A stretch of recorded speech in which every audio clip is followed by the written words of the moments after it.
ഈ video start ചെയ്യുന്നതിന് മുമ്പേ ഞാനൊരു കാര്യം പറഞ്ഞോട്ടെ. ഈ ഒരു വീഡിയോ ഒരു മതത്തിനെ പ്രൊമോട്ട് ചെയ്യുന്നതോ അല്ലെങ്കിൽ ഒരു മതത്തിനെ ഡീഗ്രേഡ് ചെയ്യുന്നതോ അല്ല കേട്ടോ. ഞാൻ ഒരു ഹിന്ദുവാണ്. ആൻഡ് ആ ഹിന്ദു മതത്തിൽ നിന്നുകൊണ്ട് തന്നെ വേറെ എല്ലാ മതങ്ങളെയും വിശ്വസിക്കുന്ന ഒരാളാണ് ഞാൻ. അപ്പോൾ ഞാൻ മാത്രമല്ല, എൻ്റെ ഹസ്ബൻഡും. എന്നേക്കാളും കൂടുതൽ ഒരു പക്ഷേ എൻ്റെ ഹസ്ബൻഡ് ആയിരിക്കും എല്ലാ മതത്തിലും ഒരേപോലെ വിശ്വസിക്കുന്ന ഒരാളെന്ന് എനിക്ക് കോൺഫിഡൻ്റ് ആയിട്ട് പറയാനായിട്ട് പറ്റും കേട്ടോ. അപ്പം ഇതെല്ലാം ഇവിടെ പറയാനായിട്ട് കാരണം, നമ്മൾ ഇന്ന് സംസാരിക്കാൻ പോകുന്ന ടോപ്പിക് കുറേ പേര്, അതായത് ഒരു 90% ആൾക്കാരെങ്കിലും കേട്ടിട്ടുണ്ടാകും, കൃപാസനം പള്ളിയെ കുറിച്ച് കേട്ടോ. സോ അതിനെക്കുറിച്ചാണ് ഇന്നത്തെ വീഡിയോ. ആൻഡ് ഞാൻ അവിടെ പോയിട്ട് എനിക്ക് കിട്ടിയ കുറച്ച് അനുഭവങ്ങളും അല്ലെങ്കിൽ എൻ്റെ കുറച്ച് കാര്യങ്ങളും പറയാൻ വേണ്ടിയിട്ടാണ് ഞാൻ ഈ ഒരു വീഡിയോ ചെയ്യുന്നത്. അപ്പോൾ എനിക്ക് അവിടെ പോയിട്ടുണ്ടായ അനുഭവങ്ങൾ പറയാനായിട്ട് ഒരു യൂട്യൂബിലൂടെ തന്നെ പറയാമെന്ന് ഞാൻ വിചാരിച്ചു.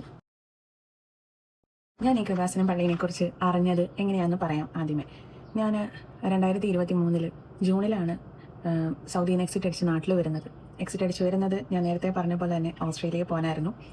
അപ്പോൾ ആ ഓസ്ട്രേലിയ പോകുന്ന എൻ്റെ ഒരു കൺസെപ്റ്റിൽ 6 മാസം കൊണ്ട് എല്ലാം ശരിയാകും, നമുക്ക് അടുത്ത ഒരു സ്ഥലത്തേക്ക് എക്സാം എഴുതി പെട്ടെന്ന് പോയാൽ മതിയല്ലോ എന്ന ഒരു രീതിയിലാണ് ചാടിക്കയറി ഞാൻ എക്സിറ്റ് വന്നത്.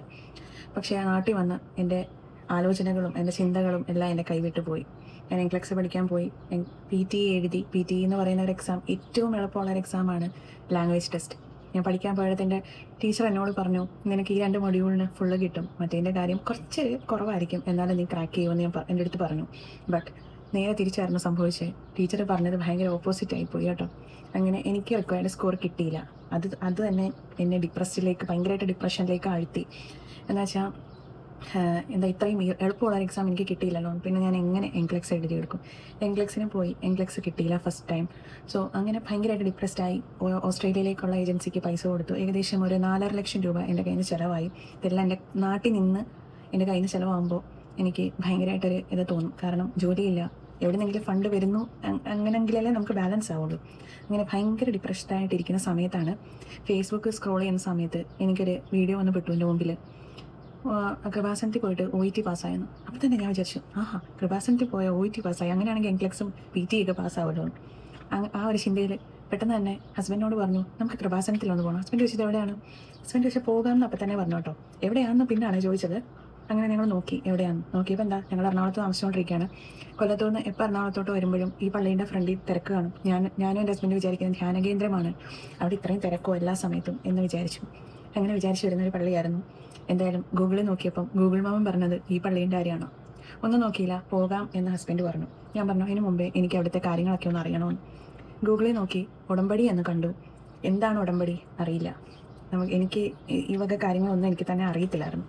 ഞാൻ എല്ലാ പള്ളിയിലും പോകുന്നതാണെന്ന് പറയാനായിട്ട് കാരണം എന്താണ്, എനിക്ക് ഈ പള്ളീനെ കുറിച്ച് ഞാൻ പോയി പ്രാർത്ഥിക്കുന്നു വരുന്നു, അല്ലാതെ എനിക്ക് ആ ഹിസ്റ്ററിയും കാര്യങ്ങളൊന്നും എനിക്ക് അറിയത്തില്ലായിരുന്നു. അങ്ങനെ ഞാൻ നോക്കിയപ്പം ഉടമ്പടി പറഞ്ഞിട്ടുണ്ട്. 5 കാര്യങ്ങൾ നമ്മൾ ഇങ്ങനെ ജീവിക്കണം എന്ന് പറഞ്ഞിട്ടുണ്ട്. 5 നിയോഗങ്ങൾ നമുക്ക് മാതാവിനെ സമർപ്പിക്കാം, അങ്ങനെയൊക്കെയാണ്.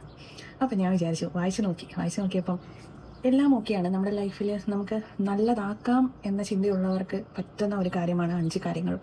പക്ഷെ അതിനകത്ത് എനിക്ക് സ്ട്രൈക്ക് ചെയ്ത് എന്താണെന്നറിയോ, വിഗ്രഹാരാധന. അപ്പം ഞാനൊരു ഹിന്ദുവാണ്. ഹിന്ദുസ് നോർമലി വിഗ്രഹാരാധനയാണല്ലോ ചെയ്യുന്നത്, അത് ചെയ്യാൻ പറ്റത്തില്ലേ എന്ന് വിചാരിച്ചു. അപ്പം ഞാൻ ഹസ്ബൻഡിനോട് പറഞ്ഞു, നമുക്കിത് പറ്റത്തില്ലായിരിക്കും.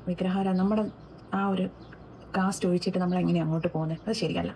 സോ നമുക്ക് വേണ്ട. അങ്ങനെ ഇരുന്നപ്പോൾ എൻ്റെ മുമ്പിൽ തന്നെ വേറെ ഒരു വീഡിയോ വന്നു. വിഗ്രഹാരാധനയെന്ന് ഉദ്ദേശിക്കുന്ന അതൊന്നുമല്ല. നമ്മൾ ഈ മനുഷ്യ ആൾക്കാരെയൊക്കെ ആരാധിക്കത്തില്ലേ, അല്ലെങ്കിൽ വേറെ എന്തെങ്കിലുമൊക്കെ ഇതിന് പോകത്തില്ലേ, അതിൻ്റെ ഒരു വേറെ ഒരു രൂപമായിട്ടാണ് പറഞ്ഞേക്കുന്നത്, അല്ലാതെ നമ്മൾ ഉദ്ദേശിക്കുന്ന വിഗ്രഹാരാധനയല്ല കേട്ടോ. അങ്ങനെ അതൊക്കെ പറഞ്ഞ് ഓക്കെയാക്കി ഞങ്ങൾ എന്തായാലും പള്ളിയിൽ പോയി പ്രാർത്ഥിച്ച് കഴിഞ്ഞ് ഇറങ്ങിയപ്പോൾ അവിടുത്തെ വർക്കേഴ്സ് എല്ലാം നമ്മളടുത്ത് ഭയങ്കരമായിട്ട് സോഷ്യലായിട്ട് ഇടപെടുന്ന നല്ല മനസ്സുള്ള ആൾക്കാരാണ്. ഞാൻ പോയിട്ട് ഒരു ചേച്ചി ചോദിച്ചു, ചേച്ചി ഞാൻ ഹിന്ദുവാണ്, എനിക്ക് ഇവിടെ വന്നു കഴിഞ്ഞാൽ പിന്നെ ഇവിടുത്തെ ഉടമ്പടി എടുത്തു കഴിഞ്ഞാൽ എനിക്ക് എൻ്റെ അമ്പലങ്ങളിലൊക്കെ പോകാൻ പറ്റുമെന്ന് ചോദിച്ചു. ആ ചേച്ചി പറഞ്ഞു, അങ്ങനത്തെ ഒരു പ്രശ്നവും ഇവിടെ ഇല്ല. നിങ്ങൾ ഏത് ജാതിക്കാരാണോ ആ ജാതിയുടെ പ്രാർത്ഥന കഴിഞ്ഞിട്ട് മാത്രം ഇവിടുത്തെ പ്രാർത്ഥന ചൊല്ലിയാൽ മതിയെന്ന്. അപ്പോൾ എനിക്കിഷ്ടമായി. ശരിയാണ്, ആ ഒരു കാര്യം നല്ലൊരു കാര്യമാണെന്ന് മനസ്സിലായി. അങ്ങനെ നേരെ വീട്ടിൽ വന്നിട്ട് ഓൺലൈനാണ് ഉടമ്പടി എടുത്തത്. അപ്പോൾ ആ ഉടമ്പടിക്കകത്ത് ഉള്ള കുറേ കാര്യങ്ങൾ പ്രെയർ ആണെങ്കിലും എല്ലാം നമ്മൾ ക്യാൻഡിലും കാശ് രൂപമൊക്കെ നമ്മൾ ഓൾറെഡി പുറത്തു നിന്നൊക്കെ കൗണ്ടറിൽ നിന്നൊക്കെ കിട്ടുന്ന വാങ്ങിച്ചിട്ടുണ്ടായിരുന്നു. അങ്ങനെ അതൊക്കെ കൊണ്ടുവന്ന് പ്രെയറൊക്കെ തുടങ്ങി എല്ലാമായി. പിന്നെ അപ്പം ഇങ്ങനെ മനസ്സിൽ ഇപ്പം പ്രേക്ഷിത പ്രവൃത്തി എന്ന് പറഞ്ഞിട്ട് ഒരിതുണ്ട്. അതായത് നമുക്കുള്ള അനുഭവങ്ങളും നമുക്ക് ഉണ്ടാകുന്ന അനുഗ്രഹങ്ങളും ഒക്കെ മറ്റൊരാളുടെ അടുത്തൂടെ നമ്മൾ പറയണം. അല്ല, എനിക്കിങ്ങനെ ഇവിടെ പോയിട്ട് ഇന്നതൊക്കെ ഉണ്ടായിരുന്നു. നമ്മൾ സാധാരണ അങ്ങനെ പറയാറില്ലല്ലോ. അപ്പം അങ്ങനെ പറയണം. അപ്പം അങ്ങനെ ദുഃഖം അനുഭവിക്കുന്ന അവർക്കും കൂടി അത് പ്രയോജനമാണ്. അതാണ് അതിൻ്റെ ഉദ്ദേശം. അപ്പം അത് നമുക്ക് പല രീതിയിൽ പറയാം. പത്രമുണ്ട്, അതുപോലെ തന്നെ ഇവരുടെ വീഡിയോസൊക്കെ ഷെയർ ചെയ്ത് പറയാം. അല്ലെങ്കിൽ നമുക്ക് നമ്മുടെ ഒരു എക്സ്പീരിയൻസ് അവരുടെ അടുത്ത് പോയി പറയാം. അങ്ങനെയൊക്കെയുള്ള പല രീതിയുണ്ട്. ഓൺലൈൻ എടുക്കുമ്പോൾ നമുക്ക് പത്രമൊന്നും കിട്ടത്തില്ല, നമ്മൾ ഷെയർ ചെയ്യുന്ന ഇതാണ്. അപ്പം ഞാൻ വിചാരിച്ചു, കുറച്ച് നാൾ ഇങ്ങനെ ആയപ്പം എൻ്റെ മൈൻഡ് തന്നെ മാറി. ഞാൻ എങ്ങനെയായിരുന്നു അറിയുമോ? ഞാനൊരു ദൈവവിശ്വാസി എന്ന് പറയുന്ന ഒരാളല്ല. എനിക്ക് എന്തെങ്കിലും ആവശ്യം ഉണ്ടെന്ന് തോന്നുമ്പോൾ ഞാൻ അന്നേരം പോയി പ്രാർത്ഥിക്കും. എന്നിട്ട് ദൈവമേ അതൊന്ന് സഹായിച്ചു തരണേ എന്ന് പറഞ്ഞിട്ട് പോരും. പിന്നെ വിഷമം വരുമ്പോൾ മാത്രമേ അടുത്ത ദൈവത്തിനെ വിളിക്കാറുള്ളൂ. അല്ലാതെ എനിക്ക് പ്രാർത്ഥനയോ കാര്യങ്ങളോ അങ്ങനത്തെ ഒരു റിലേറ്റഡ് ആയിട്ടുള്ള വീഡിയോസും കാണുന്ന ഒരാളും അല്ല ഞാൻ. പിന്നെ എന്നെക്കൊണ്ട് പറ്റുന്നതൊക്കെ ചെറിയ ചെറിയ കാര്യങ്ങളൊക്കെ ചെയ്ത് കൊടുക്കുമായിരുന്നു, ഇത്രയേ ഉള്ളൂ.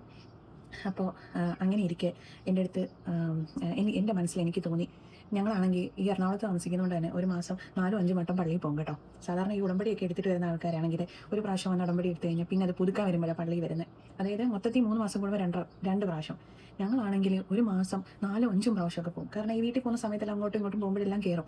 അപ്പോൾ നോക്കിയപ്പോൾ ഞാൻ എന്തിനാണ് പിന്നെ ഓൺലൈൻ എടുത്തേക്കുന്നത്? എനിക്ക് തീർത്ഥാടന ഉടമ്പടി എന്നെ എടുത്താൽ പോരെ. ഞാൻ എല്ലാ മാസവും ഇത്രയും തവണ പോകുന്നുണ്ട്. പിന്നെ പത്രം കൂടെ വാങ്ങിച്ച് കൊടുക്കുന്ന ഒരു ഇതല്ലേ എന്ന് വിചാരിച്ചിട്ട് ഞാൻ പോയി തീർത്ഥാടന ഉടമ്പടി ക്ലാസ് എല്ലാം കേട്ട്, ഒരു 3 മണിക്കൂറത്തെ ക്ലാസ് ഉണ്ട്, അതെല്ലാം കേട്ടിട്ട് പോയി ഞാൻ ഉടമ്പടി എടുത്തു.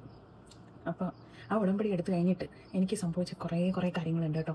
നമുക്ക് ആ ഉടമ്പടി എടുക്കുമ്പോൾ അതിനകത്ത് 5 നിയോഗങ്ങൾ എഴുതാൻ പറ്റും.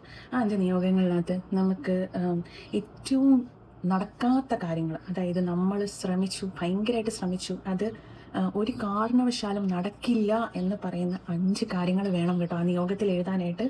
അത്രയും സത്യമായി അമ്മ മാതാവ് നമ്മുടെ കൂടെ വരും, അല്ലെങ്കിൽ നമ്മളെ സഹായിക്കും എന്നാണ് കേട്ടോ.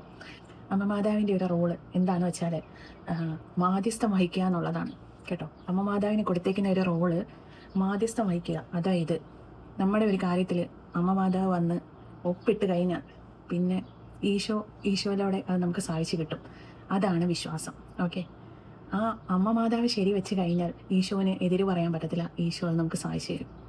അതാണ് അമ്മയുടെ റോള്. ഓക്കെ, അവിടെ ഉള്ളത്. സോ ഞാൻ ഉടമ്പടി എടുത്തു. ആദ്യത്തെ എൻ്റെ നിയോഗം ഞാൻ വെച്ചിരുന്നത് എനിക്ക് ജോലിയായിരുന്നു.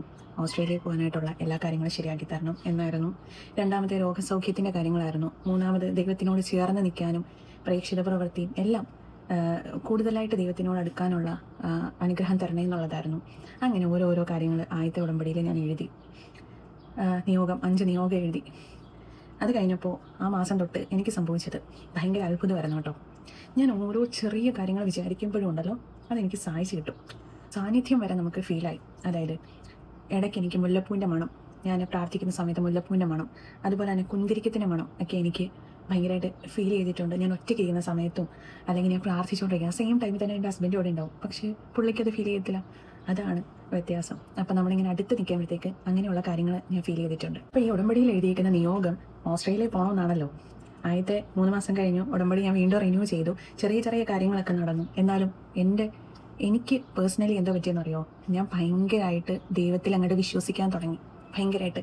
അപ്പം ഞാൻ മനസ്സിൽ വിചാരിക്കാൻ തുടങ്ങി, എൻ്റെ ജീവിതത്തിൽ എനിക്ക് ഇച്ചിരി ലേറ്റായിട്ട് കിട്ടിയാലും അത് ഏറ്റവും ബെസ്റ്റ് ആയിരിക്കും കിട്ടുന്നതെന്ന് ചിന്തിക്കാൻ തുടങ്ങി. ദൈവത്തിനോട് കൂടുതലായിട്ട് അടുക്കാൻ തുടങ്ങി. അപ്പോൾ എൻ്റെ നെഗറ്റിവിറ്റിയൊക്കെ അങ്ങോട്ട് മാറി. എനിക്ക് പൈസ ഇല്ലല്ലോ, എനിക്ക് ജോലിയില്ലല്ലോ എന്നൊക്കെയുള്ള നെഗറ്റിവിറ്റീസൊക്കെ മാറി. ഞാൻ ഭയങ്കര റിലാക്സ് ആവാൻ തുടങ്ങി. പിന്നെ ദൈവത്തിനോട് അടുക്കും തോറും നമ്മുടെ ജീവിതത്തിൽ ഭയങ്കരമായിട്ട് ഓരോരോ മാറ്റങ്ങൾ കൊണ്ടുവരാൻ തുടങ്ങി. ഓരോരുത്തരുടെയും സങ്കടം കേൾക്കണം എന്നുള്ളൊരു മൈൻഡ് വന്നു. ഓരോരുത്തരെ ഹെൽപ്പ് ചെയ്യണമെന്നുള്ള മൈൻഡ് വന്നു. അങ്ങനെ വേറെ ഒരു ലോകത്തായി മാറി ഞാൻ കേട്ടോ. ആകെ അങ്ങ് മാറി. അതായിരുന്നു എൻ്റെ ആദ്യത്തെ 3 മാസത്തെ ഉടമ്പടിയിൽ എനിക്ക് കിട്ടിയത്. പക്ഷേ എനിക്ക് എൻ്റെ കാര്യങ്ങളൊന്നും നടന്നില്ലല്ലോ എന്നും പറഞ്ഞ് ഞാൻ ഒരിക്കലും കൈവിട്ടില്ല. അതിൽ തന്നെ ഞാൻ നിന്നു. 2ാമത്തെ ഉടമ്പടി പുതുക്കിയ സമയത്ത് അച്ഛൻ്റെ ധ്യാനങ്ങളൊക്കെ നമ്മൾ കേൾക്കണം. അതിനകത്ത് അച്ഛൻ ഒരു പ്രാവശ്യം പറഞ്ഞതാണ്, നമുക്കൊരു കാര്യം നടക്കുന്നില്ല എന്ന് കാണുമ്പോൾ അത് ദൈവത്തിൻ്റെ ഹിതമല്ലെന്ന് വിചാരിക്കുക, അതിൽ നിന്ന് ട്രാക്ക് മാറ്റി വിടുക എന്നുള്ളത്. 2ാമത്തെ ഉടമ്പടി ഞാൻ പുതുക്കിയ സമയത്ത് ഓസ്ട്രേലിയ എന്ന് പറഞ്ഞ് ഞാൻ വെച്ചിരുന്ന സ്ഥലം ഞാൻ ആ ട്രാക്ക് അങ്ങ് മാറ്റി. ദൈവത്തിന് ഹിതം എന്നെ ഏത് രാജ്യത്ത് വിടണമെന്നാണോ അവിടെ എന്നെ വിടണം എന്ന് പറഞ്ഞിട്ടാണ് ഞാൻ എൻ്റെ ട്രാക്ക് മാറ്റി പിടിച്ചത്. ഞാൻ ഒരു പർട്ടിക്കുലർ സ്ഥലം ദൈവത്തിനോട് പറയുമല്ലായിരുന്നു. ആ ട്രാക്ക് മാറ്റിയിട്ട് ഞാൻ ദൈവത്തിന് ആ ഒരു ഡിസിഷൻ എടുക്കാനായിട്ട് ഞാൻ വിട്ടുകൊടുത്തു. അതാണ് എൻ്റെ ആദ്യത്തെ രണ്ടാമത് ഞാൻ ഉടമ്പടി എടുത്തപ്പം വെച്ച നിയോഗം. അതിൽ ദൈവം എന്തായാലും ഒരു ട്രാക്ക് ഇട്ട് തന്നിട്ടുണ്ട്. ആ ട്രാക്കിൽ മുമ്പോട്ട് പോന്നു. അതും സാധിച്ചു കിട്ടും എന്നുള്ള ഒരു ഭയങ്കര വിശ്വാസത്തിലാണ് ഞാൻ. അപ്പം അതങ്ങനെ പോന്നു. അപ്പം വീട്ടിലുള്ള എല്ലാവർക്കുമുള്ള രോഗസൗഖ്യമാണ്. ആ രോഗസൗഖ്യത്തിൽ ഏറ്റവും ഇമ്പോർട്ടൻ്റ് ആയിട്ട് എഴുതിയത് എൻ്റെ മോൻ്റെ കാര്യമാണ്. എൻ്റെ മോന് 8 വയസ്സുള്ളപ്പോൾ തൊട്ട് ആസ്മയുടെ കുറച്ച് പ്രോബ്ലംസ് ഉണ്ടായിരുന്നു. അതങ്ങനെ ഭയങ്കരമായിട്ട് കൂടി. അവൻ ഇൻഹേലറും ഒക്കെ ഭയങ്കരമായിട്ട് യൂസ് ചെയ്യുന്നു, ആൻറ്റിബയോട്ടിക് ഒത്തിരി എടുക്കുന്നു, പിന്നെ ബാക്കിയുള്ള ഡെറിഫിലിൻ അങ്ങനെയുള്ള ഒരുപാട് സാൽബട്ടമോൾ അങ്ങനെയുള്ള ഒരുപാട് മെഡിസിൻസ് കൊച്ചെടുക്കാൻ തുടങ്ങി. ഭയങ്കര സിവിയറായി തുടങ്ങി. അങ്ങനെ ഞാൻ ഈ നാട്ടിൽ വന്ന സമയത്ത് എൻ്റെ മോൻ എൻ്റെ അടുത്ത് വരുമ്പോൾ വലിയൊരു ബോക്സായിട്ടാണ് വരുന്നത്. അതായത് പ്രായം ചെന്നവർ അവരവരുടെ ഷുഗറിൻ്റെ BP-യുടെ ഒക്കെ മരുന്ന് കഴിക്കത്തില്ലേ, ആ ഒരു രീതിയിലായിരുന്നു എൻ്റെ മോൻ. ഒരു ഡെപ്പ മെഡിസിനായിട്ടായിരുന്നു വരുന്നത്. അങ്ങനെ ഒരു ദിവസം എനിക്കത് കണ്ടപ്പം ഒട്ടും തന്നെ സഹിച്ചില്ല. കാരണം അറിയാലോ, 8 വയസ്സുള്ള ഒരു കുഞ്ഞ് ഇത്രയും മരുന്ന് കഴിക്കുമ്പോൾ അവൻ്റെ ബോഡിയിലുണ്ടാവുന്ന അതിൻ്റെ മാറ്റങ്ങൾ, അവൻ സ്ഥിരം ആ മെഡിസിൻ എടുക്കുമ്പോൾ അതിന് ഉണ്ടാകുന്ന സൈഡ് എഫക്ട്സ് എനിക്കത് സഹിച്ചില്ല. ഞാൻ നേരെ ആ ബോക്സുമായിട്ട് ഞാൻ പ്രാർത്ഥിക്കുന്ന അറേഞ്ച് ചെയ്തിട്ടുള്ള ഒരു ഇടമുണ്ട്. അത് ഇന്നും എനിക്ക് അങ്ങനെ എൻ്റെ പ്രാർത്ഥിക്കുന്ന എൻ്റെ മാതാവും ഞാൻ ആരാധിക്കുന്ന എല്ലാ ദൈവങ്ങളെയും ഞാൻ ഒരുമിച്ച് വെച്ചേക്കുന്ന കേട്ടോ. അങ്ങനെ ഒരിടം എനിക്ക് ഇപ്പോൾ ഉണ്ട്. പണ്ട് എനിക്ക് അങ്ങനെ ഉണ്ടായിരുന്നില്ല. സോ അവിടെ കൊണ്ടുപോയി വെച്ചിട്ട് ഞാൻ എൻ്റെ അമ്മയോട് പറഞ്ഞു, അമ്മ മാതാവിനോട് പറഞ്ഞു, മോന് ഇങ്ങനൊരു അസുഖം തുടങ്ങിയിട്ട് ഇപ്പോൾ ഇത്രയും നാളായി. 8 വയസ്സുള്ളപ്പം തൊട്ട് തുടങ്ങിയതാണ് ഈ അസുഖം. അതായത് ഇപ്പോഴും അവനിങ്ങനെ എടുത്തുകൊണ്ടിരിക്കുകയാണ്. അപ്പോൾ ഞാൻ വിശ്വസിക്കുന്ന എൻ്റെ അമ്മ അല്ലെങ്കിൽ എൻ്റെ അമ്മ മാതാവ് അവനെ സുഖപ്പെടുത്തും. അവൻ ഇനിയും ഒരു ഇൻഹേലർ കൊണ്ട് ഇനി മുമ്പോട്ട് പോകണം, ഒരു മരുന്ന് അവൻ ഇനി എടുക്കില്ല എന്ന് പറഞ്ഞ് ഞാൻ എൻ്റെ ആ രൂപത്തിൻ്റെ മുമ്പിൽ ഞാൻ ആ ബോക്സ് വെച്ചു. അപ്പം അമ്മ മാതാവിനോട് ഞാനത് കരഞ്ഞു പറഞ്ഞു, എനിക്ക് ആ മരുന്നെല്ലാം ഒഴിവാക്കി തരണം. ഒരു ഇൻഹേലർ വെച്ചിട്ട് അവൻ ഇനി മുമ്പോട്ട് പോകണം. ആ ഇൻഹേലർ വരെ കുറേ നാൾ കഴിയുമ്പം ഒഴിവാക്കണം എന്ന് പറഞ്ഞു. പക്ഷെ അത്ഭുതം, അത് ഭയങ്കര അത്ഭുതം എന്ന് പറയാം. എൻ്റെ മോനെ ഞാൻ അന്ന് ഇത് സമർപ്പിച്ച് കഴിഞ്ഞിട്ട് ഞാൻ എൻ്റെ വീട്ടിൽ വിളിച്ചിട്ട് പറഞ്ഞു, ഇന്ന് മുതൽ ഒരു മരുന്ന് പോലും അവന് എന്ത് വന്നാലും കൊടുക്കരുത് എന്ന് ഞാൻ പറഞ്ഞു. കാരണം എനിക്ക് ഉടമ്പടി നേർച്ച വസ്തുവായിട്ടുള്ള ഉപ്പുണ്ട്. അപ്പം ഞാൻ പറഞ്ഞു, ഇത് ഞാൻ വീട്ടിൽ കൊണ്ടുവച്ച് തരാം. അവന് എപ്പോൾ ശ്വാസം മുട്ടലും ചുമയോ എന്ത് വന്നാലും ഈ ഉപ്പിൻ്റെ ഇച്ചിരി കൊടുത്താൽ മതി എന്ന് പറഞ്ഞു. ഞാൻ തന്നെ അത് പ്രാർത്ഥിച്ച് കൊണ്ടുവന്ന് വെച്ചു. എന്നിട്ട് മമ്മി എടുത്തു പറഞ്ഞു, ഇന്ന് മുതൽ അവന് ഒരു മെഡിസിനും കൊടുക്കരുത്, അത് ചെയ്യേണ്ടെന്ന് പറഞ്ഞു എന്താണെങ്കിലും. അങ്ങനെ ഇൻഹേലർ മാത്രം എടുത്ത് അവൻ ഒരു 5-6 മാസം അങ്ങനെ പോയി. ഇപ്പം എൻ്റെ മോൻ ആ ഇൻഹേലർ പോലും എടുക്കുന്നില്ല, അറിയോ. അപ്പം അത്രയും സിവിയർ ആയിരുന്ന എൻ്റെ മോനെ ഞാൻ കാണിക്കാത്ത ഓരോ ഡോക്ടേഴ്സില്ല. ഏറ്റവും എന്താ പറയുക, ഫേമസ് ആയിട്ടുള്ള കൊല്ലത്തുള്ള മിക്ക ഡോക്ടേഴ്സിനെയും എൻ്റെ മോനെ ഞാൻ കാണിച്ചിട്ടുണ്ട്. അപ്പം എൻ്റെ മോൻ്റെ രോഗസൗഖ്യമാണ് എനിക്ക് ഏറ്റവും പ്രധാനമായിട്ടും എൻ്റെ അമ്മ എനിക്ക് തന്ന ബ്ലെസ്സിങ്. ഓക്കെ, ഇനി രണ്ടാമത് പറയാനുള്ള, എൻ്റെ അമ്മയ്ക്ക് ഒരു 3-4 വർഷമായിട്ട് തന്നെ മുട്ടുവേദനയാണ്. എൻ്റെ അമ്മ തയ്ക്കുന്നതൊക്കെ ആയിരുന്നു കേട്ടോ. പക്ഷേ ഇപ്പം കുറേ നാളായിട്ട് മമ്മിക്ക് തയ്ക്കാനൊന്നും ഉണ്ടായിരുന്നില്ല. അപ്പോൾ ഞാൻ ഒരു പ്രാവശ്യം പോയപ്പോൾ ഈ തൈലം വെച്ചിട്ട് മമ്മിയുടെ മുട്ടയെ തേച്ച് ഞാൻ പ്രാർത്ഥിച്ചിട്ട് പോന്നു. അത് കഴിഞ്ഞിട്ട് മമ്മി ഒരു പ്രാവശ്യം ആലപ്പുഴ വന്ന സമയത്ത് ഞാൻ പറഞ്ഞു, മമ്മി പള്ളിയിലൊന്ന് കയറിയിട്ട് പോരെ, പ്രാർത്ഥിച്ചിട്ട് പോരെ എന്ന് പറഞ്ഞു. ഞാൻ വീട്ടിൽ ഇരുന്നുകൊണ്ട് ഞാനും പ്രാർത്ഥിച്ചു. മമ്മി എന്ന് പള്ളിയിൽ കയറിയിട്ട് തിരിച്ചിറങ്ങുന്നു അന്ന് കഴിയുമ്പോൾ മമ്മിക്ക് മുട്ടുവേദന ഉണ്ടാവരുതെന്ന് പറഞ്ഞു. കൃത്യം അതുപോലെ തന്നെ എൻ്റെ മമ്മിക്ക് ആ മുട്ടുവേദന എല്ലാം മാറി. ഇപ്പം മമ്മി സൂപ്പറായിട്ട് ഓരോ തടത്തും നടന്നാണ് മമ്മി പോകുന്നത്. അപ്പം അത്രയും വ്യത്യാസം മമ്മിക്കും വന്നു. പിന്നെ മൂന്നാമത്തെ നിയോഗം വെച്ചിരുന്നത് അതായിരുന്നു എൻ്റെ രണ്ടാമത്തെ രോഗസൗഖ്യമായിരുന്നു. രണ്ടാമത്തെ മൂന്നാമത്തെ വെച്ചിട്ടുണ്ടായിരുന്നു ജോലിയില്ലല്ലോ, അപ്പോൾ ഒരു ജോലിക്ക് വേണ്ടിയിട്ടായിരുന്നു. അന്നേരം ഞാൻ ഒരിക്കലും ചിന്തിച്ചിട്ടില്ല ഞാൻ തിരിച്ച് സൗദി വരുമെന്നോ അങ്ങനെയൊന്നും. ഇങ്ങനെ നിൽക്കെ ഞാൻ അമ്മ മാതാവിനോട് പറഞ്ഞു, എനിക്കൊരു ജോലി വേണം എന്ന് പറഞ്ഞു. ആ ജോലി വേണമെന്ന് പറഞ്ഞപ്പോഴും എന്താ പറയുക, ഞാൻ നാട്ടിലാണ് ഉദ്ദേശിച്ചത്. അങ്ങനെ നാട്ടിൽ അമൃതയിൽ ജോലിക്ക് കയറാൻ വേണ്ടി ഇൻ്റർവ്യൂവിന് പോയി. എനിക്ക് അന്നേരം തോന്നിയ 40,000 രൂപ എഴുതാനായിരുന്നു. ആക്ച്വലി ഉണ്ടല്ലോ, അവരപ്പോൾ തന്നെ എന്നോട് പറഞ്ഞു വിട്ടു കേട്ടോ. എൻ്റെ 40,000 രൂപ സാലറി വെച്ചിട്ട് അവരുടെ 4 പേർക്ക് സാലറി കൊടുക്കുക. അതുകൊണ്ട് തന്നെ അവരെന്നെ അവിടെ നിന്ന് പറഞ്ഞു വിട്ടു. വീട്ടിൽ വന്നപ്പോൾ ഞാൻ ഹസ്ബൻഡിനോട് പറഞ്ഞു, എൻ്റെ മനസ്സിൽ തോന്നി, ഞാൻ എന്തിനാണ് ഇവിടെ നിൽക്കുന്നത്, ഈ 20,000 30,000 അല്ലെങ്കിൽ 10,000 രൂപയ്ക്ക് എന്തിനാണ് ജോലി ചെയ്യുന്നത് ഇവിടെ, തിരിച്ച് ഞാൻ സൗദിക്ക് പോകാം, എൻ്റെ പേപ്പേഴ്സ് എല്ലാം വാലിഡ് ആണല്ലോ എന്ന് പറഞ്ഞു. ഹസ്ബൻഡിന് ഭയങ്കര ഹാപ്പിയായി. ഹസ്ബൻഡ് എൻ്റെ അടുത്ത് പറഞ്ഞു, എനിക്ക് നിൻ്റെ അടുത്ത് അത് അങ്ങോട്ട് പറയാൻ പറ്റില്ലല്ലോ, നീ തിരിച്ച് പോകണം എന്നുള്ളത്. നിൻ്റെ ഇഷ്ടപ്രകാരം നീ എൻ്റെ അടുത്ത് ഇങ്ങോട്ട് പറഞ്ഞില്ലേ, നിൻ്റെ തീരുമാനം അങ്ങനെയാണെങ്കിൽ അങ്ങനെ നടക്കട്ടെ എന്ന് പറഞ്ഞു. ഇൻ്റർവ്യൂ എനിക്ക് കൂടുതൽ എക്സ്പീരിയൻസ് ഉള്ള സൈക്യാട്രിക്കിലാണ്. അപ്പം എനിക്ക് ഇൻ്റർവ്യൂസ് ഒന്നും സൈക്യാട്രിക് ഡിപ്പാർട്ട്മെൻറ്റ് വരുന്നില്ല, ER ഒക്കെയാണ് വരുന്നത്. അങ്ങനെ കറങ്ങി തിരിഞ്ഞ് ER തന്നെ എടുത്തു. ERലൊക്കെ ചെറിയ ചെറിയ രീതിയിലുള്ള വാർഡിലൊക്കെ ആണെങ്കിലും ചെറിയ ചെറിയ രീതിയിലുള്ള എക്സ്പീരിയൻസ് ആണ്. ഒരുപാട് വലിയ വലിയ കേസസ് ഒന്നും ഞാൻ അറ്റൻഡ് ചെയ്തിട്ടില്ല കേട്ടോ. ഞാൻ എങ്ങനെ പോകും, എന്ത് പറയും എന്നൊന്നും എനിക്കറിയത്തില്ല. മുംബൈയിലായിരുന്നു ഇൻ്റർവ്യൂ ഉണ്ടായിരുന്നത്. ഫ്ലൈറ്റ് ടിക്കറ്റ് എടുത്തു. നേരെ ഞാനും എൻ്റെ 2-3 ഫ്രണ്ട്സും കൂടി മുംബൈ വിട്ടു. മുംബൈയിലേക്ക് പോയി. ടെൻഷനൊക്കെ ഉള്ളിൽ നന്നായിട്ടുണ്ട്. കാരണം പണി അറിയില്ലല്ലോ. ക്രിട്ടിക്കലായിട്ടുള്ള ഒരു കേസും ഞാൻ അറ്റൻഡ് ചെയ്തിട്ടില്ല. കയറിയിരുന്നു. എൻ്റെ അടുത്ത് കുറേ കാര്യങ്ങൾ ചോദിച്ചു. എൻ്റെ അടുത്ത് ആ മാഡം ചോദിച്ചതാണ്, ഞാൻ ചോദിക്കുന്ന ക്വസ്റ്റ്യൻസിനൊക്കെ നീ ആൻസർ പറയാൻ റെഡിയാണോ, കാരണം നിനക്ക് സൈക്കാട്രിക് എക്സ്പീരിയൻസ് ആണല്ലോ കൂടുതലെന്ന് പറഞ്ഞു. ഞാൻ പറഞ്ഞു ഞാൻ ട്രൈ ചെയ്യാമെന്ന് പറഞ്ഞു. എൻ്റെ കോൺഫിഡൻറ്റ് കണ്ടുകൊണ്ട് എൻ്റെ അടുത്ത് കുറേ ക്വസ്റ്റ്യൻസ് ചോദിച്ചു കേട്ടോ. കുറേ ചോദിച്ചു. ബട്ട് എങ്ങനെ ആൻസർ പറഞ്ഞെന്ന് ഞാൻ അറിഞ്ഞില്ല കേട്ടോ. ലാസ്റ്റ് ഞാൻ എന്ത് പൊട്ടത്തരോ വിളിച്ച് പറഞ്ഞ പോലെ എനിക്ക് തോന്നി. എന്നിട്ട് ഞാൻ ചാടി ഇങ്ങനെ എണീറ്റിട്ട് ഞാൻ പോകാൻ തുടങ്ങിയതാണ്. കിട്ടത്തില്ലെന്നും പറഞ്ഞ് എന്നെ എടുത്തില്ലല്ലോ എന്ന് പറഞ്ഞ് പോകാൻ തുടങ്ങിയപ്പോൾ എൻ്റെ അടുത്ത് പറഞ്ഞു യു ആർ സെലക്റ്റഡ് എന്ന്. എനിക്ക് കരച്ചിൽ വന്നു. എന്താണെന്ന് വെച്ചാൽ ഈ കാശ് രൂപ എൻ്റെ കയ്യിൽ ഇങ്ങനെ മുറുക്കി ഞാൻ പിടിച്ചിട്ടുണ്ട്. പ്രാർത്ഥിച്ചിട്ടാണ് കയറുന്നത്. അമ്മ മാതാവായിരിക്കണം എന്നോട് ക്വസ്റ്റ്യൻ ചോദിക്കുന്നതെന്ന് പറഞ്ഞു. യു ആർ സെലക്റ്റഡ് എന്നും പറഞ്ഞു. എന്നിട്ടൊരു വാക്ക് പറഞ്ഞു, നീ ഏറ്റവും നന്നായിട്ട് പെർഫോം ചെയ്തെന്ന്. ആ ഒരു വാക്ക് എനിക്ക് ഭയങ്കരമായിട്ട് തറച്ചു. അതായത് ഞാൻ ഒരിക്കലും ഇങ്ങനെ എന്താ പറയുക എക്സ്പെക്റ്റ് ചെയ്തതല്ല എന്നെ ഇങ്ങനെയൊക്കെ ആകുമെന്നുള്ളത്. എനിക്കവിടെ ജോലി കിട്ടി. ഏറ്റവും നല്ല ഹോസ്പിറ്റലിൽ ജോലി കിട്ടി. അതും നേരത്തെ നിന്ന് സാലറി തന്നെ. ഭയങ്കരമായിട്ട് ഹാപ്പിയായി. അങ്ങനെ ജോലി പെട്ടെന്ന് തന്നെ വിസേൻ്റെ കാര്യങ്ങളെല്ലാം ആയി കയറി വന്നു. അങ്ങനെ അത് അമ്മ മാതാവിൻ്റെ വലിയൊരു അനുഗ്രഹത്താൽ ഞാനിവിടെ വന്ന് എനിക്ക് ഭയങ്കര പേടിയായിരുന്നു. എല്ലാ ദിവസവും ഞാൻ ഡ്യൂട്ടിക്ക് പോകുമ്പോൾ പ്രാർത്ഥിച്ചിട്ടാകുമ്പോൾ അങ്ങനെ ഇപ്പം കുറേ ഏരിയയിൽ കുറേ കാര്യങ്ങൾ പഠിച്ചു. അത് ഭയങ്കര അത്ഭുതമാണ് എന്നെ സംബന്ധിച്ച്. കാരണം ഞാൻ ഭയങ്കര ബേസിക്കിൽ നിന്ന് വന്ന് ഒരിക്കലും ഞാൻ എൻ്റെ മെറിറ്റിനെ വിശ്വസിച്ചിട്ടല്ല കേട്ടോ പോകുന്നത്. എനിക്കെല്ലാം അറിയാമെന്ന് വിശ്വസിച്ചിട്ടല്ല. ഞാൻ ആരുടെയും മുഖത്ത് നോക്കി പറയും എനിക്കറിയില്ല എന്ന് തന്നെ ഞാൻ പറയും. കാരണം എൻ്റെ മെറിറ്റല്ല എനിക്ക് വേണ്ടത്, എനിക്ക് ദൈവത്തിൻ്റെ ഗ്രേസ് ആണ് വേണ്ടത്. സോ ഞാൻ അങ്ങനെ തന്നെ നിന്നു, താന്ന് തന്നെ നിന്നു. എല്ലാവരോടും ഞാൻ പറഞ്ഞു എനിക്കറിയില്ല, പണി അറിയില്ല എനിക്ക്. അങ്ങനെ തന്നെ ഞാൻ നിന്നു. ദൈവം ചെറിയ ചെറിയ രീതിയിൽ എന്നെ എല്ലാ ഏരിയയിലും നന്നായിട്ട് തന്നെ പഠിക്കാനുള്ള ആ ഒരു ഇത് തന്നു, ബ്ലെസ്സിങ് തന്നു. ഗ്രേസ്, ദൈവത്തിന് ഗ്രേസിൽ ഞാൻ ഏറ്റവും നന്നായിട്ട് ജോലി ചെയ്ത് പോന്നു. എനിക്ക് എന്നാലും ക്രിട്ടിക്കൽ ഏരിയ കുറച്ച് ബുദ്ധിമുട്ടായിരുന്നു. ഇപ്പം എനിക്ക് അവിടെയും പേടിയില്ലാതായി. കാരണം ഞാൻ എന്നും പ്രാർത്ഥിക്കുന്നത് ദൈവമേ എന്തൊരു ക്രിട്ടിക്കൽ ഇത് വന്നാലും നീ എൻ്റെ കൂടെ ഉണ്ടെന്നുള്ള ധൈര്യത്തോടെയാണ് ഞാൻ പോകുന്നത്. അപ്പം നിൻ്റെ ഉത്തരവാദിത്തമാണ് എന്നെ അവിടെ നിന്ന് കാക്കുന്നത്. അങ്ങനെ പറയാറുണ്ട്, നിൻ്റെ സഹായമാണ് എനിക്ക് വേണ്ടത്. ഓക്കെ, ഇത്രയും പറഞ്ഞിട്ട് പോവും. അവിടെ കിട്ടിയാലും ഞാൻ ഭയപ്പെടാറില്ല. ഇപ്പോൾ ജോലി ചെയ്ത് തിരിച്ചു വരും. നാലാമത്തെ നിയോഗം വെച്ചിരുന്നത് ഹസ്ബൻഡിന് ഒരു ജോലി ആവണം, ഫാമിലിയായിട്ട് ഒരിടത്ത് നിൽക്കാൻ പറ്റണം, പിള്ളേരും എല്ലാവരുമായിട്ട് ഒരിടത്തൊന്ന് സെറ്റ് ആവണമെന്നായിരുന്നു. അമ്മ മാതാവിന് ഭയങ്കര പദ്ധതിയുണ്ട് നമ്മളെക്കുറിച്ച്. നമ്മൾ ചിന്തിക്കുന്ന പോലല്ല ദൈവം നമ്മളെക്കുറിച്ച് ഉള്ള കരുതൽ എന്ന് പറയുന്നത്. സോ ആ ചിന്തയിൽ ദൈവം ഭയങ്കര സപ്പോർട്ട് ചെയ്തിട്ടുണ്ട്. ഞാൻ അത് പറയുകയാണെങ്കിൽ ഇപ്പോഴും എനിക്ക് ഭയങ്കരമായിട്ട് സങ്കടം വരും. കാരണം ഹസ്ബൻഡിന് ഒരു ഇൻ്റർവ്യൂ ഞാൻ പ്രാർത്ഥിച്ചപ്പം തന്നു. പക്ഷേ ആ ഇൻ്റർവ്യൂ അങ്ങ് തട്ടി മാറ്റി പോയി കേട്ടോ.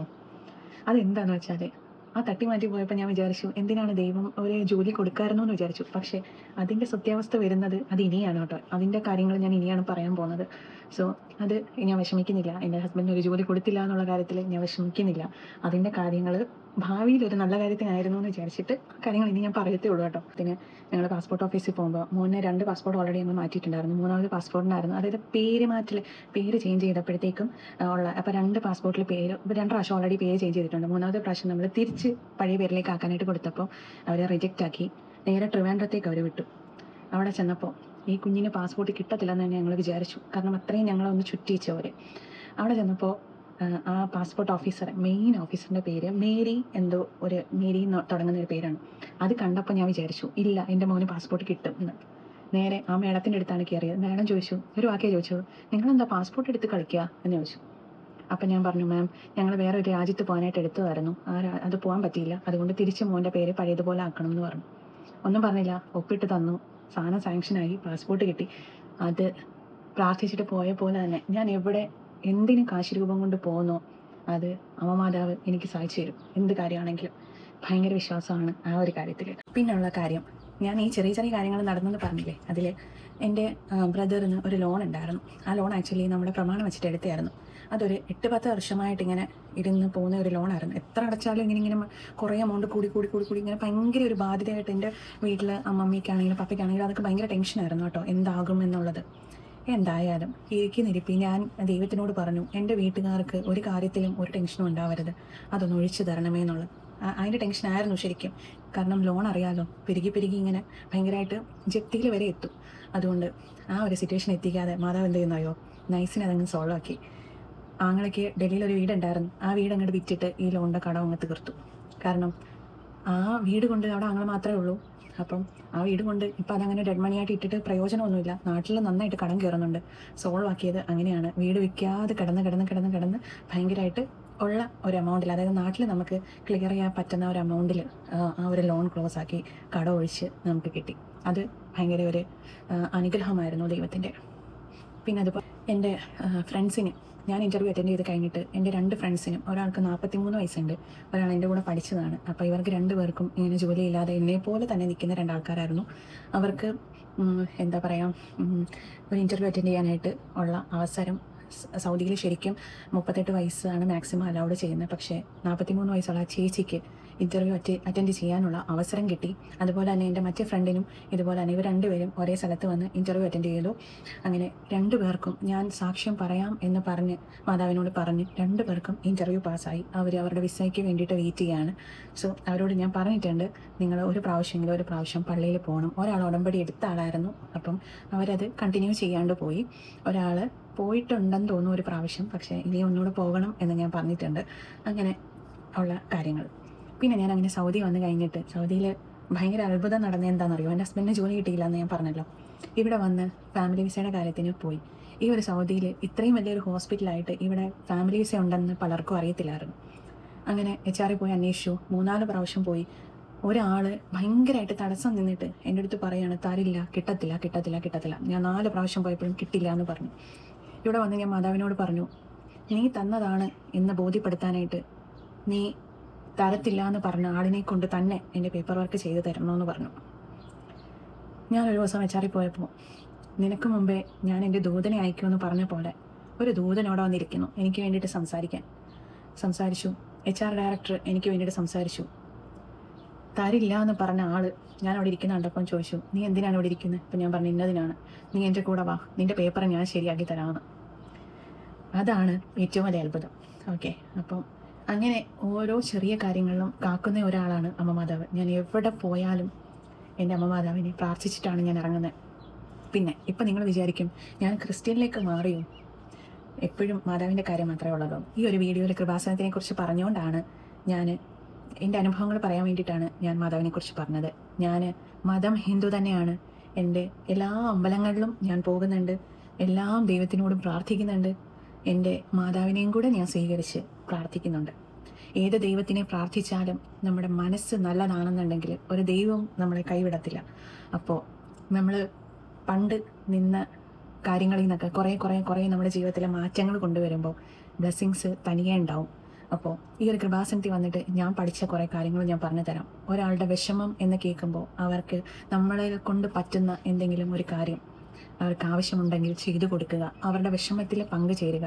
ഒരാൾ ഒരു പ്രാർത്ഥനാ സഹായം പറഞ്ഞാൽ ആ പ്രാർത്ഥിക്കുക എന്നുള്ളത് ഞാൻ പണ്ടെന്നല്ല ഇപ്പോഴും പല ആൾക്കാരും അങ്ങനെയാണ്.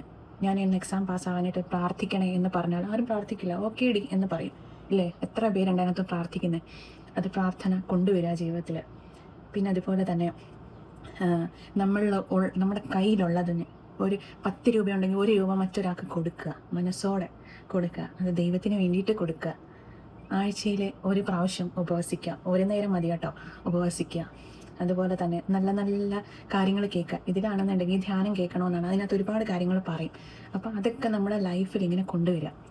ഒരിക്കലും പ്രാർത്ഥനയല്ല കൃപാസനത്തിലെ മാറ്റം എന്ന് പറയുന്നത്, അവൻ പറയുന്ന പോലെ ചെയ്യാനാണ് പറയുന്നത്. അതായത് ഈശോ പറയുന്ന പോലെ ചെയ്യാൻ നമ്മുടെ പ്രവൃത്തിയിൽ വേണം നമ്മളത് കൊണ്ടുവരാൻ വേണ്ടി. ചുമ്മാതിരുന്ന് നമ്മൾ എന്ന് രാവിലെ വൈകിട്ട് പ്രാർത്ഥിച്ചിട്ട് മാത്രം കാര്യമില്ല കേട്ടോ. നമ്മൾ ദൈവം എന്താണോ നമുക്ക് വേണ്ടി ചെയ്യുന്നത് അത് ഉടമ്പടി എന്ന് പറയുന്നത് അങ്ങനെയാണ്. ഇപ്പോൾ ഒരു കരാർ എന്നാണ് ഉദ്ദേശിക്കുന്നത്. അതായത് നമ്മുടെ ജോലി ദൈവം ഏറ്റെടുക്കും, ദൈവത്തിൻ്റെ ജോലി നമ്മൾ ഏറ്റെടുക്കുക. അതാണ് ഈ ഉടമ്പടി എന്ന് പറയുന്ന സാധനം. അല്ല, അത് വേറെ ഒന്നുമല്ല. ഇതിനകത്ത് കഠിനമായിട്ട് ചെയ്യാനായിട്ട് ഒന്നുമില്ല. പിന്നെ ബാക്കിയുള്ള നമ്മുടെ ദുശീലംസൊക്കെ നമ്മളങ്ങോട്ട് മാറ്റി വയ്ക്കുക. ഉടമ്പടിയിൽ അത്ര മാത്രമേ ചെയ്യാനുള്ളൂ. എല്ലാവരും ജീവിതത്തിൽ നല്ലതാവണം എന്ന് ആഗ്രഹിക്കുന്നുണ്ടെങ്കിൽ ഉടമ്പടിയിലേക്ക് വന്നിട്ട് അത് ഉടമ്പടി പോലെ ജീവിക്കുക. അത് നമ്മളൊരു മതം മാറുന്നതല്ല, ഒന്നുമല്ല. നമ്മുടെ ലൈഫ് നമ്മൾ നല്ലതാക്കി കൊണ്ടുവരുന്നതാണ് ഉടമ്പടി. അത്രയേ ഉള്ളൂ. അതിൽ ഈശോ പറയുന്ന പോലെ ചെയ്യുക, അത്രയേ ഉള്ളൂ. ഈശോ പറയുന്ന ഓരോ കാര്യങ്ങളും ഏറ്റവും നല്ലതാണ്. നമ്മുടെ ലൈഫിൽ നമ്മൾ അത് കൊണ്ടുവന്ന് കഴിഞ്ഞാൽ ഈശോ എന്നല്ല ബാക്കിയുള്ള എല്ലാ ദൈവവും നമുക്ക് ബ്ലെസ്സിങ് തരും. കാരണം ഏറ്റവും നല്ല കാര്യമാണ് അതിനകത്ത് പറയുന്നത്. ഏതൊരു ദൈവമാണെങ്കിലും നമ്മുടെ അടുത്ത് പറയുന്നത് എന്താണ്? ഏതൊരു ഖുറാനിലാണെങ്കിലും രാമായണത്തിലാണെങ്കിലും മഹാഭാരതത്തിലാണെങ്കിലും ബൈബിളിലാണെങ്കിലും എല്ലാം പറയുന്നത് നമ്മൾ നന്മ ചെയ്യണം, നമ്മളെപ്പോലെ നമ്മുടെ അയൽക്കാരനെ സ്നേഹിക്കണം, ഉടുപ്പില്ലാത്തവന് ഉടുപ്പ് കൊടുക്കണം, ഭക്ഷണം ഇല്ലാത്തവന് ഭക്ഷണം കൊടുക്കണം എന്നൊക്കെ തന്നെയാണ് പറയുന്നത്. അല്ലാതെ വേറെ ഒന്നുമല്ല. ഇതൊക്കെ തന്നെയാണ് ഉടമ്പടിയിലുമുള്ളത്. സോ ആരും പിന്നെ മതം പറയുവാണ് എന്ന് നിങ്ങൾ വിചാരിക്കേണ്ട. ഞാനൊരാൾ എല്ലാ അമ്പലങ്ങളിലും പോകുന്നതാണ്. പള്ളിയുടെ ഒരു കാര്യങ്ങളും എനിക്ക് അറിയത്തില്ലായിരുന്നു. അറിയില്ല എന്ന് പറഞ്ഞപ്പോൾ എനിക്ക് മനസ്സിൽ തോന്നിയതാണ് ജീസസ് ക്രൈസ്റ്റ് എന്ന് പറഞ്ഞൊരു ഫിലിം ഉണ്ട്, അത് കാണാം. അപ്പോൾ ഈശോ എങ്ങനെയാണ് ജനിച്ചത്, പിന്നെ അതിൻ്റെ കഥകളൊക്കെ എന്താണ്, അമ്മയുടെ റോൾ എന്താണ്, അമ്മ മാതാവിൻ്റെ റോൾ എന്താണ് എന്നൊക്കെ ഒന്ന് അറിയണമെന്ന്. അങ്ങനെ ആ ഒരു സിനിമ കണ്ടു കഴിഞ്ഞിട്ടാണ് മനസ്സിലായത് ഇന്നതൊക്കെയാണ് സ്റ്റോറി ഉള്ളതെന്ന് മനസ്സിലായത്. പിന്നെ ഞാനും എൻ്റെ ഹസ്ബൻഡും മുസ്ലിം പള്ളിയിലും പോകുന്നവരാണ്. പള്ളിയിൽ പോകുന്നത് എന്താണെന്ന് വെച്ചാൽ ഏറ്റവും പുണ്യമായിട്ടുള്ളൊരു സ്ഥലത്താണ് നമ്മളിപ്പോൾ ഉള്ളത്. അവിടെ നിന്ന് കിട്ടുന്ന ഒരു റിയാൽ പോലും നമുക്ക് ബർക്കത്തുള്ളതാണ്. നമ്മൾ ചിലവാക്കുന്ന ഓരോ റിയാലും, അതായത് നമുക്ക് കിട്ടുന്ന 1 രൂപയാണെങ്കിൽ പോലും നമുക്ക് ഈ പുണ്യ മണ്ണിൽ നിന്ന് കിട്ടുന്നതാണ്. സോ ഞങ്ങൾ നാട്ടിൽ പോകുമ്പം പള്ളികളിൽ പോകാറുണ്ട്. അവിടെ പോയിട്ട് നമുക്ക് പറ്റുന്ന നേർച്ചയാണെങ്കിലും എന്താണെങ്കിലും പള്ളിയിലേക്ക് ചെയ്യാറുണ്ട്.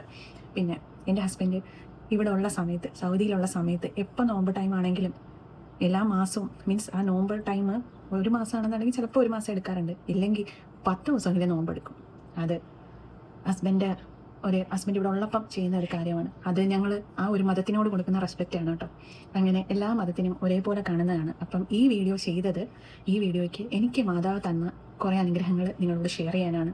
ഇനി അവിടുത്തെ പത്രവും കൃപാസനത്തിൽ നിന്ന് കിട്ടുന്ന തൈലം അതൊക്കെ ഉടമ്പടി എടുക്കുമ്പോഴാണ് കേട്ടോ. എന്നാൽ നമ്മളത് ശരിക്കും ഒരാൾക്ക് മറ്റൊരാൾക്ക് കൈമാറാൻ പാടില്ല എന്നാണ് പറയുന്നത്. കാരണം ഈ ഓരോ പ്രാവശ്യം തൈലവും ഒക്കെ ഉപയോഗിക്കുമ്പോഴത്തേക്കും വിശ്വാസ പ്രമാണം ചൊല്ലിയിട്ടാണ് ഈ ഒരു തൈലം നമ്മൾ യൂസ് ചെയ്യേണ്ടത്. അങ്ങനെ ഒരുപാട് രോഗസൗഖ്യം ഒക്കെ കിട്ടിയ ഒരു അനുഗ്രഹമുള്ള ഒരു സ്ഥലമാണ്. ഇതുവരെ പോയിട്ടില്ലാത്തവരുണ്ടെങ്കിൽ ഒരു പ്രാവശ്യമെങ്കിലും ആ പള്ളിയിൽ പോയി ഒന്ന് പ്രാർത്ഥിച്ചിട്ട് വരിക. ഉടമ്പടി എടുക്കാൻ ഞാൻ പറയുന്നില്ല, പക്ഷേ ഉടമ്പടി നമ്മൾ എടുത്തു കഴിഞ്ഞാൽ നമ്മുടെ ലൈഫിൽ നമുക്ക് ഒരുപാട് മാറ്റം നമ്മുടെ ഉള്ളിൽ തന്നെ വരും. അത് നമ്മൾ നന്നാവാൻ, നമ്മുടെ ലൈഫിൽ നമ്മൾ നന്നാവാൻ വേണ്ടിയിട്ടുള്ള കാര്യങ്ങൾ മാത്രമേ ഉടമ്പടിയിലുള്ളൂ. അല്ലാതെ മതപരമായി അവരുടെ മതത്തിലേക്ക് കൺവേർട്ട് ചെയ്യുന്ന കാര്യങ്ങളൊന്നും തന്നെ അതിനകത്തില്ല കേട്ടോ. സോ അങ്ങനെ ആരും തെറ്റിദ്ധരിക്കേണ്ട. അതിൻ്റെ ഉടമ്പടി നമുക്ക് എല്ലാ ദിവസവും എടുക്കാം. സൺഡേ സാറ്റർഡേ ഒക്കെ നല്ല തിരക്കായിരിക്കും കേട്ടോ. എല്ലാ ദിവസവും 7 മണി അങ്ങനെ കുറച്ച് സമയമുണ്ട്. എനിക്ക് സമയം കൃത്യമായിട്ട് ഓർമ്മയില്ല. അപ്പോൾ അങ്ങനെ ഉടമ്പടി എടുത്തിട്ട് നിങ്ങളുടെ ലൈഫ് തന്നെ നിങ്ങൾക്ക് മാറി ചേഞ്ച് ചെയ്യാം കേട്ടോ. അപ്പോൾ വീഡിയോ ഇഷ്ടപ്പെട്ടെന്ന് വിചാരിക്കുന്നു. വീഡിയോ ഇഷ്ടപ്പെട്ടാണെങ്കിൽ ലൈക്ക് ചെയ്യുക, ഷെയർ ചെയ്യുക, കമൻറ്റ് ചെയ്യുക കേട്ടോ. എന്നിട്ട് എനിക്ക് കൃപാസനത്തിൽ പോയ ആരെങ്കിലും ഉണ്ടെന്നുണ്ടെങ്കിൽ താഴെ വന്നൊന്ന് കമൻറ്റ് ചെയ്യണേ. മാക്സിമം ഷെയർ ചെയ്ത് കൊടുക്കണേ. Thank you. Bye bye. Next ഒരു വീഡിയോ ആയിട്ട് കാണുന്നിടം വരെ ബൈ ബൈ.